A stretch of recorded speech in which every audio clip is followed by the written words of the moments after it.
नमस्कार दोस्तों, स्वागत करता हूं इस वीडियो सीरीज में आपका, जहां पर हम बात कर रहे हैं सी प्रोग्रामिंग की। ठीक है दोस्तों, इस वीडियो में हम बात करने वाले हैं इंक्रीमेंट की और डिक्रीमेंट की। ठीक है, तो यहां पर सबसे पहले हम बात करेंगे इंक्रीमेंट की, जिसको आप प्लस प्लस से दिखाते हैं। फिर हम बात करेंगे डिक्रीमेंट की, जिसको आप माइनस माइनस से दिखाते हैं। ठीक है, तो अगर हम प्लस प्लस की बात करें तो जैसे आपके पास कोई वेरिएबल है, ठीक है, मान लीजिए आपके पास एक वेरिएबल है जिसमें 5 वैल्यू स्टोर है।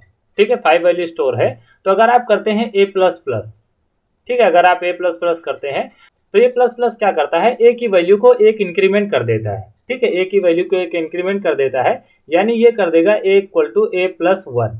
ठीक है, ए की वैल्यू को 1 इंक्रीमेंट कर देगा और वापस से ए में ही सेव कर देगा। ठीक है, यानी कि ये आपका होता है। ठीक है, ये ऑपरेशन परफॉर्म होता है प्लस प्लस करने पर। ठीक है, तो ये आपका होता है इंक्रीमेंट। ठीक है, और यहीं पर अगर हम डिक्रीमेंट की बात करें तो ये क्या करता है, ये कर देता है A equal to A minus one.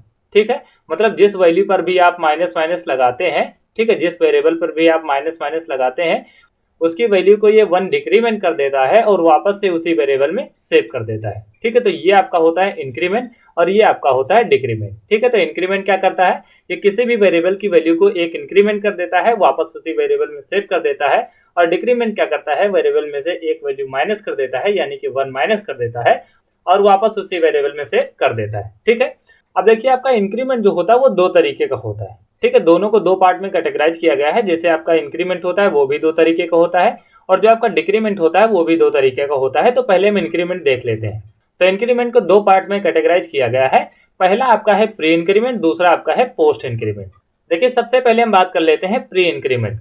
ठीक है, तो जैसे आपके पास कोई वेरिएबल है ए, ठीक है, आपके पास कोई वेरिएबल है ए, अगर आप ऐसे करते हैं प्लस प्लस ए, ठीक है, ऐसे अगर आप इंक्रीमेंट का साइन लगाते हैं, यानी कि जो प्लस प्लस का साइन है ये अगर आप ऑपरेंड से पहले लगाते हैं, यानी कि वेरिएबल से पहले लगाते हैं, तो ये आपका होता है प्री इंक्रीमेंट। ठीक है, और अगर यही प्लस प्लस का साइन आप ऑपरेंड के बाद में लगाते हैं तो इसे हम लोग कहते हैं पोस्ट इंक्रीमेंट। ठीक है, तो अगर आप ऐसे करते हैं ए प्लस प्लस तो इसे हम लोग कहते हैं पोस्ट इंक्रीमेंट। ठीक है, अब देखिए दोनों के काम करने में थोड़ा सा डिफरेंस होता है। ठीक है, थोड़ा सा डिफरेंस होता है, ये हम समझ लेते हैं। यहाँ पर मान लीजिए आपके पास दो वेरिएबल है। ठीक है, दो वेरिएबल है आपके पास, मान लीजिए पहला आपके पास ए वेरिएबल है, दूसरा आपके पास बी वेरिएबल है। ठीक है, और मान लीजिए कि ए में 5 स्टोर है, बी में आपका 7 स्टोर है। ठीक है, तो अगर आप ये स्टेटमेंट एग्जीक्यूट करें, ठीक है, तो अगर आप ये स्टेटमेंट एग्जीक्यूट करते हैं तो देखिए ए और बी में रिजल्ट क्या होगा। मैंने यहाँ पर लिखा है B equal to A plus plus. ठीक है, B equal to A plus plus लिखा है, तो यहाँ पर हमने पोस्ट इंक्रीमेंट का यूज किया है। ठीक है, पोस्ट इंक्रीमेंट का यूज किया है।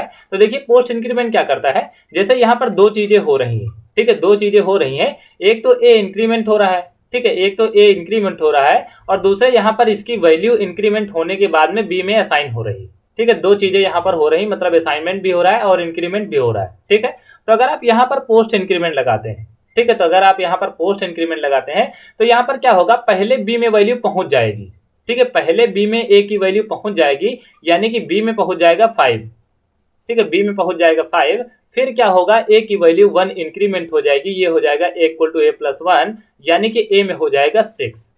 ये आपका होता है पोस्ट इंक्रीमेंट। ठीक है, ये आपका पोस्ट इंक्रीमेंट होता है। अगर हम यहीं पर प्री इंक्रीमेंट का यूज करें, ठीक है, अगर हम यहीं पर प्री इंक्रीमेंट का यूज करें, यानी कि ऐसे लिखें B equal to plus plus A.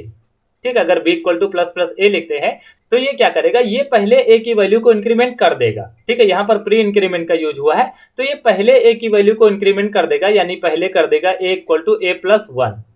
ठीक है, A equal to A plus 1 कर देगा, यानी कि ए में हो जाएगा 6। ठीक है, ए में 6 पहुंच जाएगा, फिर ये कर देगा बी इक्वल टू ए। ठीक है, फिर ये बी इक्वल टू ए करेगा, यानी कि बी में भी 6 पहुंच जाएगा। ठीक है, तो ए और बी दोनों में 6 हो जाएगा, और यहाँ पर अगर आप पोस्ट इंक्रीमेंट का यूज करते हैं तो बी में होगा 5 और ए में पहुंचेगा 6। ठीक है, तो ये आपका होता है पोस्ट इंक्रीमेंट और ये आपका होता है प्री इंक्रीमेंट। ठीक है, तो आशा आपको समझ में आया होगा। पोस्ट इंक्रीमेंट क्या करता है, पहले वैल्यू को स्टोर कर देता है। ठीक है, यहाँ पर देखिए पहले ए की वैल्यू बी में पहुंच गई है, उसके बाद में ए की वैल्यू इंक्रीमेंट हुई है। ठीक है, लेकिन प्री इंक्रीमेंट क्या करता है, ये पहले ए की वैल्यू को बढ़ा देगा। ठीक है, पहले ए की वैल्यू को बढ़ा देगा, फिर क्या करेगा, बी में वैल्यू को स्टोर करेगा। ठीक है, तो ये आपका होता है प्री इंक्रीमेंट और पोस्ट इंक्रीमेंट। ठीक है, अब इसी तरीके से डिक्रीमेंट भी दो तरीके का होता है, प्री डिक्रीमेंट और पोस्ट डिक्रीमेंट। ठीक है, सेम तरीके से भी होता है, बस यहाँ पर प्लस की जगह पर माइनस हो जाता है। ठीक है, प्लस की जगह पर माइनस हो जाता है, यानी अगर इसी एक्सप्रेशन में हम बी इक्वल टू लिख दें ए माइनस माइनस, तो ये आपका हो जाएगा पोस्ट डिक्रीमेंट। ठीक है, आपका पोस्ट डिक्रीमेंट हो जाएगा। इसका मतलब यही होगा, पहले बी इक्वल टू ए हो जाएगा, ठीक है, पहले b इक्वल टू ए हो जाएगा, यानी कि a की वैल्यू b में पहुंच जाएगी। ठीक है, a की वैल्यू b में पहुंच जाएगी, यानी कि b में हो जाएगा 5। फिर क्या होगा, a equal to a minus 1 हो जाएगा। ठीक है, इक्वल टू a माइनस 1 हो जाएगा, यानी कि a में हो जाएगा 4। इसी तरीके से अगर हम प्री डिक्रीमेंट की बात करें तो यहाँ पर हम ऐसे लिखेंगे b equal to minus minus A. ठीक है, माइनस माइनस ए लिखेंगे तो ये क्या करेगा, पहले a की वैल्यू को डिक्रीमेंट कर देगा। ठीक है, पहले a की वैल्यू को डिक्रीमेंट कर देगा, यानी ये कर देगा a equal to a minus 1। ठीक है, तो a में क्या पहुंच जाएगा, a में आपका हो जाएगा 4। ठीक है, क्योंकि a में यहाँ पर आपका 5 है तो a में हो जाएगा 4। फिर ये कर देगा b इक्वल टू a। ठीक है, b इक्वल टू a कर देगा तो b में भी हो जाएगा 4। ठीक है, तो b में पहुंच जाएगा 4। तो ये आपका होता है पोस्ट डिक्रीमेंट और प्री डिक्रीमेंट। ठीक है, तो आशा है दोस्तों आपको समझ में आया होगा इंक्रीमेंट या फिर डिक्रीमेंट क्या होता है, और इसके जो दो वर्जन होते हैं, प्री इंक्रीमेंट पोस्ट इंक्रीमेंट या फिर प्री डिक्रीमेंट पोस्ट डिक्रीमेंट, इसके बारे में भी आपको समझ में आया होगा। ठीक है, अब क्या करते हैं दोस्तों, चलते हैं कोड ब्लॉक्स पर, वहां पर ये प्रैक्टिकल करके देख लेते हैं। जो यहाँ पर हमने आपको करके दिखाया है इसका हम प्रैक्टिकल करके देख लेते हैं ताकि कोई कंफ्यूजन ना रहे। तो चलिए दोस्तों चलते हैं कोड ब्लॉक्स पर। तो देखिए दोस्तों, हम कोड ब्लॉक्स पर आ गए हैं। यहाँ पर हमने छोटा सा प्रोग्राम लिख रखा है। ठीक है, यहाँ पर देखिए हमने a और b दो वेरिएबल डिक्लेयर किए हैं। ठीक है, a और b दो वेरिएबल डिक्लेयर किए हैं और a में हमने रख दिया है 5।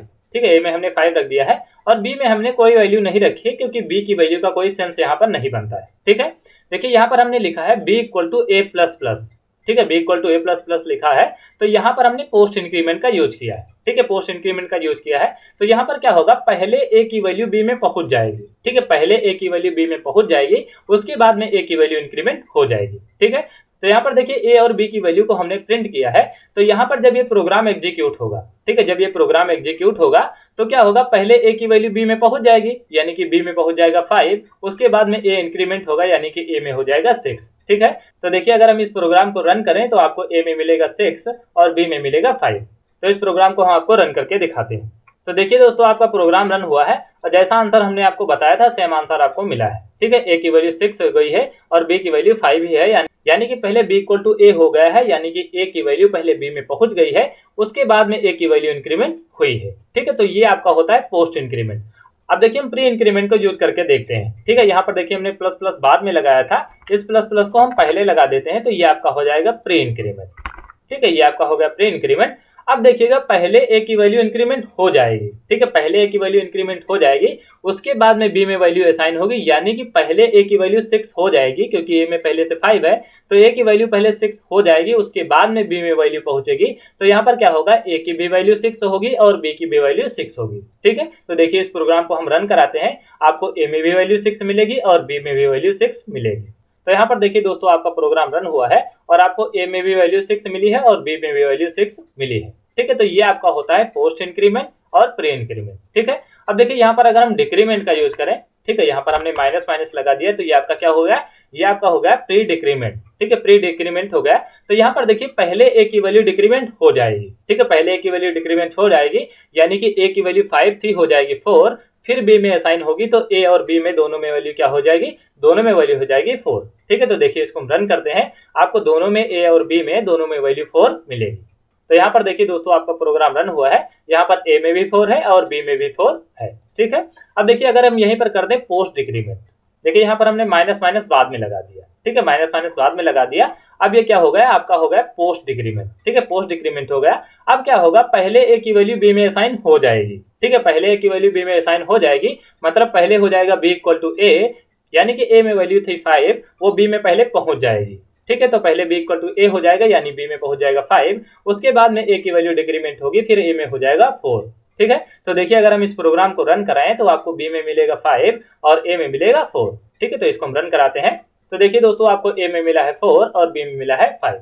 ठीक है, तो ये प्रोग्राम बिल्कुल परफेक्टली वर्क कर रहा है। ठीक है, तो आशा है दोस्तों आपको समझ में आया होगा इंक्रीमेंट क्या होता है या फिर डिक्रीमेंट क्या होता है, और आपको समझ में आया होगा कि प्री इंक्रीमेंट क्या होता है, पोस्ट इंक्रीमेंट क्या होता है, या फिर प्री डिक्रीमेंट क्या होता है, या फिर पोस्ट डिक्रीमेंट क्या होता है। ठीक है, तो आशा है दोस्तों ये वीडियो आपको पसंद आई होगी। अगर ये वीडियो आपको पसंद आई है और अगर आप हमारे चैनल पर नए व्यूअर हैं तो प्लीज चैनल को सब्सक्राइब कीजिए, वीडियो को लाइक कीजिए। बहुत ही जल्द हाजिर होता हूँ ऐसे ही इंटरेस्टिंग वीडियो के साथ, तब तक के लिए दीजिए मुझे इजाजत। धन्यवाद।